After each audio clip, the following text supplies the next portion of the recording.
This close in more ways than one.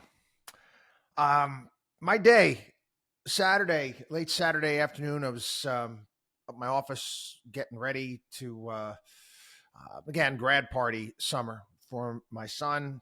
I get the phone call from my son, working down in Florida right now, from Markowski Investments office down there. Turn on the television, look what's going on right now. So I do. And again, nobody's really sure what's transpiring right now. Was it gunshots? We heard this. Media, again, people were there, and obviously they heard gunshots. There was a large bunch of mainstream media people there. They wouldn't even put it out. They just put out right away. Secret Service rushes Trump out of the way. A lot of confusion. Again, Trump was shot. Following this, go to this graduation party, more information. I'm there with my friends, my community here, my little bubble here in the North Shore, Long Island. And we're all discussing this, about what took place. And I have some experience with security. I have broadcast from several conventions. I was at inaugurations right up in the front row, and I've been to these things. I know what the security is like. I know what it looks like. So again, I'm talking about this with our friends. And again, I've got police officers that are friends of our people that are at this graduation party. And the only thing we could come up with at that point in time is that somebody smuggled in some sort of plastic gun or 3D printed gun into the thing. Like trying to figure out, maybe it was a 22 caliber bullet, close range.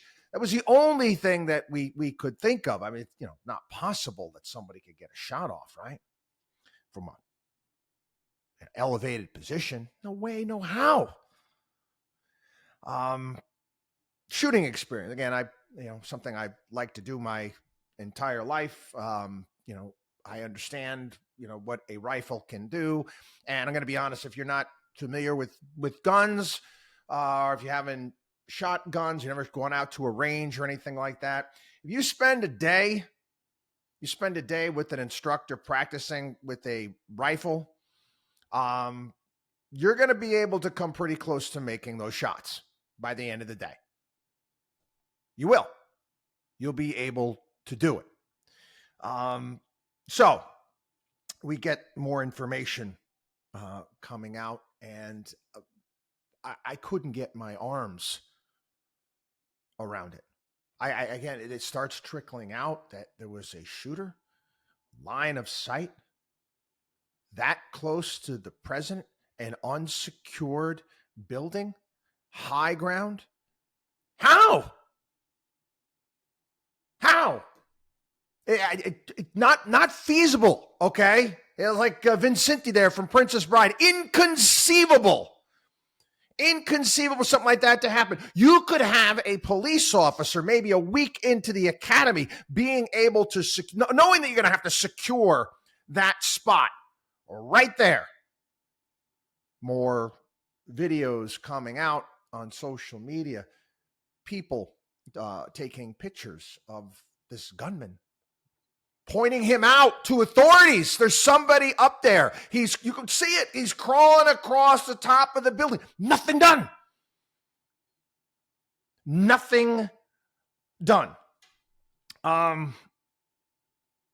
I can't buy the fact. I cannot buy the fact that it's that much. They're that incompetent.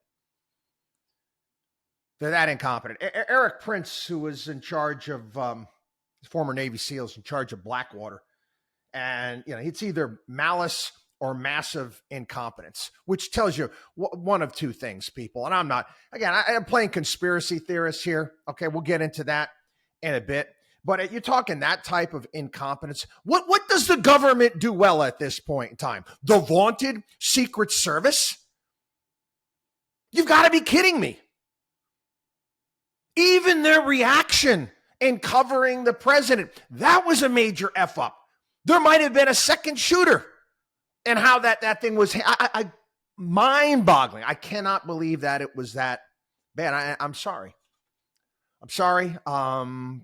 Yeah, conspiracy. I mean, tell me it didn't cross your mind. Come on. Tell me it didn't cross your mind, okay? That the government, the CIA, FBI, that they're in on something like this. Hey, listen, full disclosure right now, yeah, I'm going to go after the government. I go after the CIA, FBI. But again, at this point in time, I don't have any child porn on my computer, okay? So if it magically pops up on my computer because the CIA is trying to get me, I didn't put it there. They put it there. I don't trust the CIA. I don't trust the FBI. I don't trust any of the FBI. Actually, the group that's going into this thing, that's doing the thing, was the one that was the one who was pushing against the whole Hunter laptop nonsense. You trust the United States government? See, I love my country. I love my country. I love the founding documents. I love what we should stand for.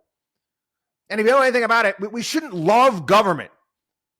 Our Constitution is a document that restrains government power. This makes no sense whatsoever. And let me tell you something, okay? You cannot listen to anything that the media is telling you. Zip, zero, zilch, nada. They are putting together a narrative, a story. That's all they are. Oh, we're going to get another lone gunman story? Is that what we're going to get? Lots of lone gunmen out there. Is that the story they're going to get? Oh, scrub the guy's social media accounts. That was gone right away. People, at some point in time, you have to wake up to the fact that they're all lying to you. I've articulated my watchdog on Wall Street axis of evil for a long, long time. And no, I don't trust anything that they're saying. I don't trust anything that the government is saying. And I always hearken back, and I pointed this out here time and time again, when Chuck Schumer had that massive Freudian slip on Rachel Maddow's program. This was the lead up to Donald Trump being inaugurated and Donald Trump going after the FBI and the intelligence agencies. And he's like, Donald Trump, I thought he was smart, thought he was a savvy businessman there. Man, you're going after these agencies. They got 6 ways past Sunday of getting back at you. What the flip are you talking about? What are you saying? The president of the United States is beholden to the intelligence agencies? I'm glad I'm not the only one who was saying this. Jimmy Dore was on a podcast this past week, Joe Rogan's podcast, excuse me. And he pointed out the same thing that I've been pointing out for some time. How do you not see this, people? How do you trust these liars on TV? Again and again and again, lie after lie after lie, narrative after narrative after narrative. Anyway, got a kick out of this past day. There was a couple writers. One was the Wall Street Journal, cautioning the American people in buying into any sort of conspiracy theories or divine intervention. Get into that bit quickly. I forgot about this. J.D. Vance's response to this attempted assassination. That's what attempted assassination. Got people coming out. His statement there saying will disqualify him from serving as vice president. He put out social media posts that the shooting was not some isolated incident and suggested President Biden's campaign was, at least in part, at fault. The central premise of the Biden campaign is that President Trump is an authoritarian fascist who must be stopped at all costs. The rhetoric led directly to President Trump's attempted assassination. Don't tell me he doesn't have a point. Don't tell me, because that's what they've been pushing. Hitler. They have Donald Trump on the cover of the New Republic as like this new fascist with his face and Adolf Hitler's face double imposed on one another. What are you talking about? Threat to democracy, threat to democracy. They asked Joe Biden that question in the debate. Are Donald Trump's voters a threat to democracy? And he agreed with it. What are you saying? As far as divine intervention is concerned, quarter inch, tilted his head, quarter inch, gets his ear rather than killing him. You're entitled to believe to whatever you want to believe. But do I think that God has a plan? God has will? Yeah, I do. I'm not gonna lie. I'm not going to lie. Now, again, some of the people are saying, well, you can't say that because then people pray. Why didn't God intervene and stopping World War II? Again, people trying to question God's motives, which is, why would you do that? Okay. Who the hell do you, who do you think you are? Question anything like this.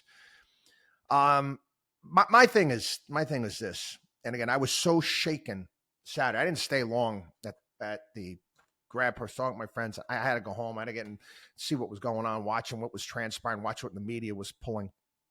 But I did have a wonderful Sunday. I had a great day yesterday. Got up early, went to church, came back, did some stuff around the house. A dear friend of mine is up from Florida with his son. They're at a lacrosse tournament. They were coming over in the afternoon. I had some other friends coming over, barbecuing some steaks and red grilled vegetables. And I had a great time, great conversation with my friends. That's the Sunday I had. We were this close. Quarter inch. I was at quarter inch to not having that Sunday. You ever notice that they're not, nobody's talking about the what ifs. The what ifs. If divine intervention, in my belief, didn't intervene in this. Again, I wasn't alive when Kennedy got shot. I was alive when Reagan was shot. You see the type of climate we have in this country right now. Do you have an idea of the things that might have taken place on Sunday? What state this country would be in right now? Quarter of an inch. I mean, again, okay? You don't have to be that deep of a thinker, okay? You don't even have to be that, you don't have to have that great of an imagination, to be that creative, to think about how ugly things could have gotten. Ugly. You're talking rioting, uproars in the streets, Marshall, a myriad of things could have happened. I tell you what, I most certainly wouldn't have been having that barbecue on Sunday. I don't know what you did on Sunday, but let me tell you something. It would have been very, very different if it wasn't for that quarter of an inch. It wasn't for divine intervention. My thoughts. We talk divine intervention. You got a lot of memes now talking about protecting Donald Trump and God protecting Donald Trump. I think it's much deeper than that, quite frankly. I think it's much, much deeper than that. And look at history. And again, I'd be able to, go back to the Bible and in the various different types throughout his God-giving societies. Israel, for example, a myriad of chances to come back. I do believe, I think that this is another chance for this country. Like I said, think deep about what Sunday would have looked like, what today would have looked like if things were differently. This is a wake-up call. A wake-up call to our country, to America, in regards to, and again, how many times have I discussed this here on the program, talking about the fact that they want to divide us They want us yelling and screaming. They want the rhetoric. They want the tone not to be civil. They like it nasty. They like it in the dirt. How many times have I told you these people don't care about you? The people, they don't care about you. Something like this just gives them more power. God forbid Donald Trump was killed. Another reason for them to clamp down on freedoms, do all sorts of things. This is a chance to pull back, okay? That's my belief. You don't like to believe what I believe, okay? You don't have to. So again, I have my belief system. You may have your belief system. I do believe this is another opportunity. God's giving us a chance here to kind of change our ways, giving us an opportunity right here. And whether or not we're going to take it, again, it's only going to happen so many times. Either we can decide that, we're going to start changing the way things are done. Or maybe, next time we may not have that bit of divine intervention. That the hate has to stop. The hatred. And listen, I understand the temptation. You don't think I see things out there and I might want to pull my hair out, indoctrinating, all this stuff. And we try here on the program. Again, we try to teach. We try to put our point across in a way. It's kind of like my calling, what I've been calling upon people to do for some time: build, create, protect, and teach. And it's a difficult thing to do sometimes because people don't want to listen. And it was fascinating yesterday, and I was thinking about it. It was actually, again, it was the gospel yesterday at church from Mark, and calling the apostles, sending them out 2 by 2, gave them authority over impure spirits and telling them, no, don't take anything on your journey except the staff, no bread, no bag, no money in your belts, wear sandals, but not an extra shirt. When you enter a house, stay there until you leave that town. And if the place will not welcome you or listen to you, leave that place, shake the dust off your feet as a testimony against them. Move on. Move on. And I talked about that here. So you cannot argue with people that are unwilling to listen. Remember, I said never argue with idiots. Never argue with idiots. You're just going to pull you down to their level. This is stuff that you see happening on social media. Banging heads against one. Never do that. Never engage in anything like that. The people don't want to hear what you know what? That's fine. Pick yourself up and move on. But the hatred has to stop. The vitriol has to stop. And again, I'm hoping, I'm praying, and I think Donald Trump is smart enough, I do, to recognize he's got a really good opportunity right now, a really great opportunity to do a lot of good.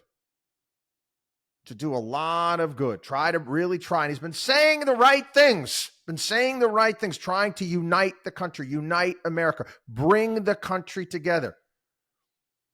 That I am fantastic. Again, you want to take advantage of an opportunity. He can do it. We're going to see. God willing, I hope, this week, Republican National Convention is able to do that. And listen, there's going to be haters out there. Again, shake the dust off your feet as a testimony against them and move on. I think if the Republicans can do that this week, I think they've got a good chance. And I'm praying that they do so, because again, you don't even like thinking about it. You don't even want to think about how close to things getting really, really ugly What your Sunday would have looked like. WatchDog on wallstreet.com.